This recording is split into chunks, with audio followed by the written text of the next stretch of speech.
welcome back to the States. It's now time for America's Talking, with headlines from across the country that you can find in the description below or in your inbox with the Center Square newsletter, free at thecentersquare.com. National teacher unions, they contribute at least 10% of their annual budget to lobbying and political activism, which includes calling for the impeachment of Republican President Donald Trump in the 2026 American Federation of Teachers Handbook. Efforts also include supporting Democratic causes, such as messaging against immigration enforcement. The Center Square's Esther Wickham reports some teachers raise questions about whether union dues are being used to advance causes the instructors actually support. States like California are non-right-to-work states, meaning that they can require union participation and employees to pay agency fees or dues to a union. Right-to-work states like Texas, they offer union membership and dues as an option for workers. For public school teachers throughout the U.S., that all changed back in 2018 following the U.S. Supreme Court ruling in Janus v. AFSCME, which prohibited school districts from requiring their employees to pay union fees as a condition of employment. The ruling allows teachers throughout the nation to opt out of unions. Read the latest in that series from Esther at thecentersquare.com. At a campaign event in Lubbock, Texas, Governor Greg Abbott proposed tougher penalties for educators and school employees convicted of crimes against students, including a minimum 10-year prison sentence. Here's the Center Square's education reporter, Esther Wickham, with more. Texas Governor Greg Abbott is proposing tougher penalties on teachers that have been convicted of a crime against a student, and even offering a minimum of 10 years in prison.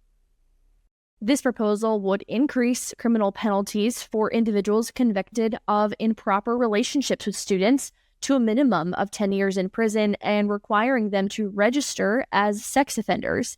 This would also prohibit them from being eligible for community service, deferred adjudication, parole, or mandatory supervision before the 10-year sentence is served.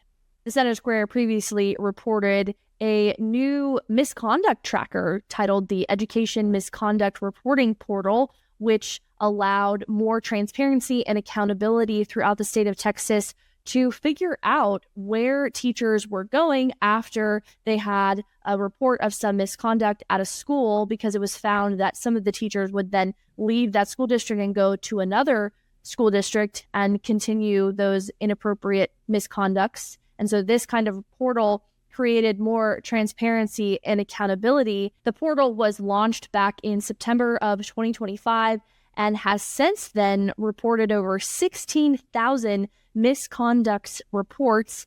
And according to the Center Square, almost 80% of those reports have to do with the harm of a student.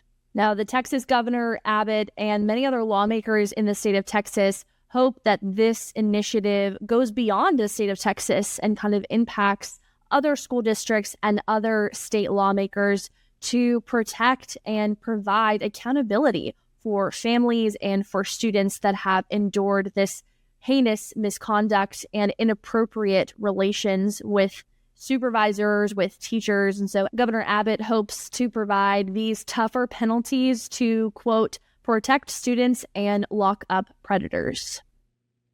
And a member of the Georgia State Board of Education will lead a committee tasked with replacing members of the Dublin City School Board who were suspended by Governor Brian Kemp. Kemp issued an executive order suspending the board after a lengthy hearing last week that included testimony about the school's financial struggles. The Center Square Associate Editor Kim Jarrett tells us the State Board of Education recommended the suspension of the 7-member board in a unanimous vote.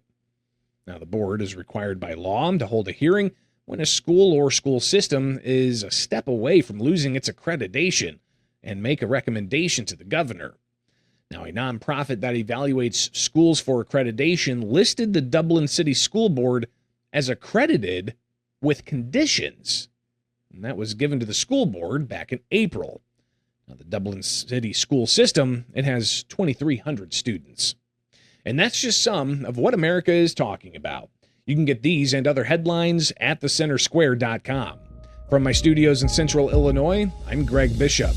Join us back here Wednesday for more stories impacting you, the taxpayer, from around the country, only with the states, powered by the Center Square.